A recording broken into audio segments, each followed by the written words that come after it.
Assalamualaikum warahmatullahi wabarakatuh. Salam sejahtera bagi kita semua, teman-teman. Oke, teman-teman, kita akan belajar bersama seputar lambung, teman-teman. Oke, selamat datang teman-teman baru bergabung. Terima kasih sudah klik video ini, sudah like, sudah komen, sudah subscribe ya. Oke, teman-teman, seperti biasa saya akan menanggapi pertanyaan teman kita Kak Sandi Nugroho 8154 nih komennya ini. Gimana Bang pola makannya? Ini pola makan gastritis ya teman-teman. Ini komen di video saya yang gastritis ini. Pola makan gastritis ini sepertinya udah tak bahas ya di beberapa video, itu udah umum ya saya bahas pola makan seputar lambung. Oke, enggak apa-apa, saya akan bikin video seputar pola makan gastritis ya. Jadi gastritis itu luka lambung. Teman-teman ya, luka lambung, lapisan dari lambung kita itu mengalami peradangan. Jadi peradangan itu atau lukanya itu tidak sama setiap orang. Ada yang ringan, ada yang berat ya, atau ada yang parah gitu ya. Biasanya pertama kalau ringan itu mungkin panas gitu ya, panas, kemudian eh, agak berat itu biasanya perih. Kemudian semakin berat lagi biasanya udah di atas perih. Kalau di atas perih itu udah seperti disayat-sayat rasanya gitu. Oke teman-teman, pola makannya hindari makanan pedas, asam ya, berlemak, teman-teman hindari makanan berpengawet, hindari makanan dari tepung terigu, hindari. Makanan yang saya sebutkan tadi itu semuanya tidak boleh dikonsumsi. Oke, kemudian konsumsi apa aja? Nih, konsumsinya tak sebutin, silakan dicatat atau silakan diputar bolak-balik videonya ya, teman-teman ya. Pola makan ya, mau tak sebutin mulai pagi ya. Mulai pagi, nanti silakan diulang-ulang atau dikombinasikan. Pagi bangun tidur ya, minum air putih. 1 gelas boleh, 2 gelas boleh. Kemudian bikin batik garut. Bikin batik garut atau air kanji. Oke, air putih, minum air kanji, kemudian minum madu hitam pahit. Apakah harus Kak minum madu hitam pahit? Harus, ya. Madu hitam pahit boleh, atau madu liar boleh, yang manis boleh. Namun untuk sekarang saya menyarankan madu hitam pahit untuk pemulihan lebih cepat. Karena enzimnya itu istilahnya itu untuk luka lambung lebih oke yang madu hitam pahit. Oke, setelah minum madu hitam pahit, teman-teman ya, teman-teman bisa konsumsi propolis. Yang tidak konsumsi propolis langsung makan bisa. Yang punya propolis diminum, setelah minum propolis baru makan.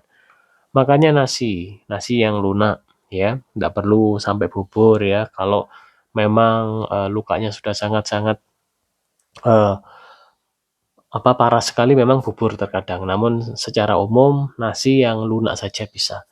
Nasi yang lunak, kemudian kuah-kuah bening ya, bisa sop, bayam gitu. Sayurnya sedikit saja, tidak boleh banyak-banyak sayur ya. Kemudian ikannya apakah kita pakai telur rebus boleh ya, telur diceplok, didadar boleh, tapi jangan setiap hari yang digoreng ya, karena yang digoreng ini berlemak teman-teman ya. Nah, telur rebus boleh, dada ayam boleh ya. Kalau ayam pakai dada non kulit ya, kulit tidak boleh karena berlemak. Pilihlah yang dada kalau bisa ya. Kemudian ikan air tawar, bandeng presto, atau ikan-ikan lain silakan. Kemudian ikan-ikan yang lain itu tadi ya, ayam, telur, sama ikan air tawar, itu dulu aja. Tahu tempe hindari dulu ya, tahu tempe hindari dulu. Kemudian kurma boleh ya. Nanti bisa untuk makanan pendamping atau cemilan ya. Setelah makan bisa makan kurma, kemudian makan alpukat juga bisa, dan setiap jam minum air putih. Teman-teman kemana-mana harus bawa termos, air putihnya air putih hangat. Air putih hangat setiap 1 jam boleh, setengah jam boleh, diminum dikit-dikit, biar lambungnya terhidrasi ya, sehingga tidak begitu sakit ya. Karena kalau tidak masukkan makanan jangka panjang itu biasanya asam lambung biasanya produksi. Kemudian dia biasanya mengenai yang luka sehingga terasa sakit atau panas gitu. Oke, setiap jam minum air putih, kemudian siang ya, siang makan lagi, makannya enggak usah banyak-banyak ya, kalau kuat 3 sendok, 3 sendok, kalau 4 sendok, 4 sendok nasinya ya. Pokoknya makan enggak boleh sampai terlalu kenyang. Oke, siang makan, menunya ikannya itu tadi, ya silakan diulang-ulang atau dikombinasi silakan. Kau setelah makan siang bikin kunyit ya, bikin air kunyit bisa, atau pakai madu kunyit fresh milk bisa, terserah silakan. Setelah makan siang, minum kunyit, kemudian nanti sore sebelum makan sore minum madu hitam pahit lagi 1 sendok. Kemudian makan. Oke, seperti itu pola makannya, teman-teman ya. Itu diulang-ulang. Diulang-ulang ya, nutrisinya juga pakai itu. Tambah nutrisi kalau mau tambah nutrisi, kalau mau tambahan selain yang saya sebutkan tadi bisa pakai teh binahong. Kalau punya daunnya silakan bikin sendiri, kalau enggak punya silakan beli yang tinggal celup seperti ini, belinya di TikTok saya ya, untuk teh daun binau. Oke, nutrisinya itu tadi ya, ada pati garut, air kanji, madu hitam pahit, propolis ya, bisa, teh binau, bisa kunyit. Nah, itu nutrisinya itu. Nah, itu kalau mau tambah nutrisi lagi bisa pakai lidah buaya, bisa gitu ya. Kalau saya memang pakai ini, lidah buaya saya enggak pakai ya. Lidah buaya saya pakai yang saya sebutkan tadi, itu untuk istri saya karena dulu istri saya gastritis. Gastritis kronis, pulih di sekitar waktu 4 sampai 5 bulanan. Pulihnya tidak instan, teman-teman harus sabar. Nah, pola makan ini penting, teman-teman enggak boleh tergoda. Tergoda makan makanan yang misal mie, bakso, kerupuk tidak boleh. Harus sabar. Sabar dalam artian sadari dirinya kalau memang sedang sakit lambung, jadi pola makannya harus benar-benar dijaga. Tidak ada alasan untuk eh, kepingin atau kelupaan sehingga makan makanan yang dipantang. Tidak ada alasan karena kalau teman-teman tetap makan makanan yang dipantang, semisal saya tetap makan bakso, saya tetap makan mie, saya tetap makan kerupuk, saya tetap makan gorengan. Teman-teman jangan berharap untuk sembuh total. Karena pemulihan seputar lambung, pola makan itu nomor satu. Kemudian didukung dengan pola pikir, nggak boleh terlalu stres.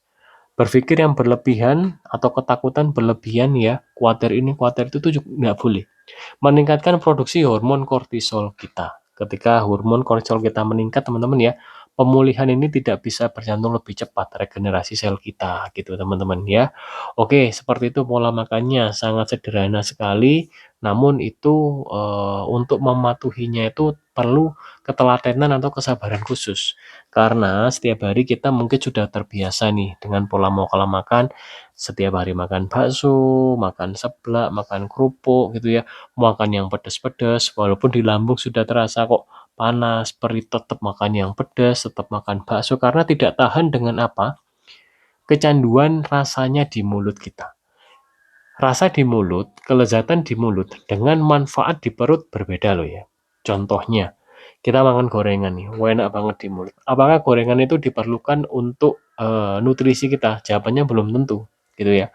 Kemudian semisal kita makan sesuatu yang wah enak banget nih, yang lezat-lezat gitu ya. Semisal ya banyak ya makanan yang lezat-lezat ya. Semisal ya martabak manis, semisal eh, burger, semisal atau makanan lain spesial bakso, mie gitu itu kan lezat di mulut.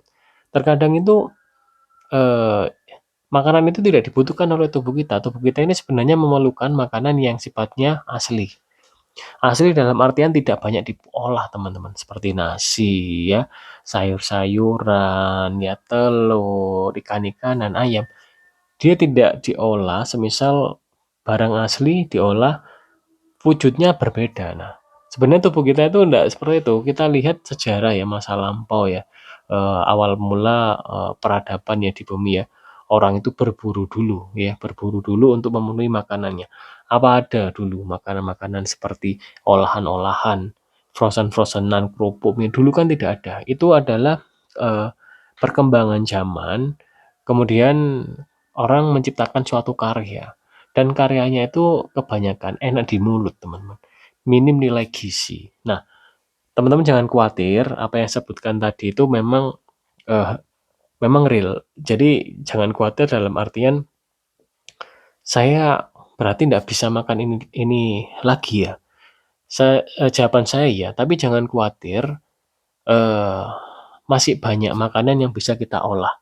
Contohnya ini teman-teman, saya pakai tepung mokaf atau mocaf ketika saya menginginkan bakwan, ketika saya menginginkan olahan yang menggunakan tepung terigu. Tepung mocaf ini dari singkong, teman-teman ya. Saya pernah bikin ini untuk bakwan, saya pernah bikin tahu jamur, tahu pedas, pernah.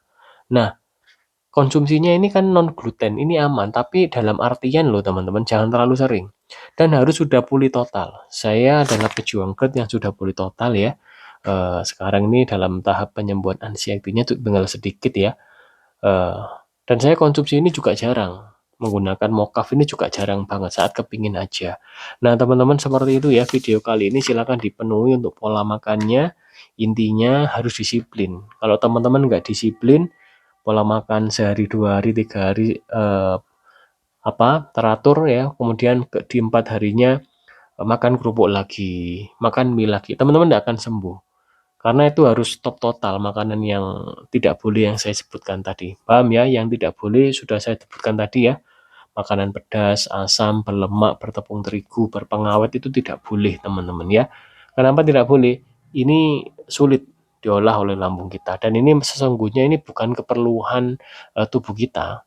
Keperluan tubuh kita itu ya yang saya sebutkan tadi, karbohidrat yang istilahnya yang tidak banyak diolah ya, kemudian serat ya, kemudian protein dan beberapa vitamin-vitamin mineral diantaranya dari madu, propolis, ya kurma dan alpukat, teh binahong teman-teman ya, dan lain-lain sebagainya.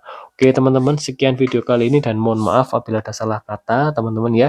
Silakan komen-komen atau cek video-video saya yang lain barangkali bermanfaat. Intinya di akun ini kita belajar bersama seputar lambung. Oke teman-teman, kita jumpa lagi di video-video berikutnya. Wassalamualaikum warahmatullahi wabarakatuh. Salam sejahtera bagi kita semua.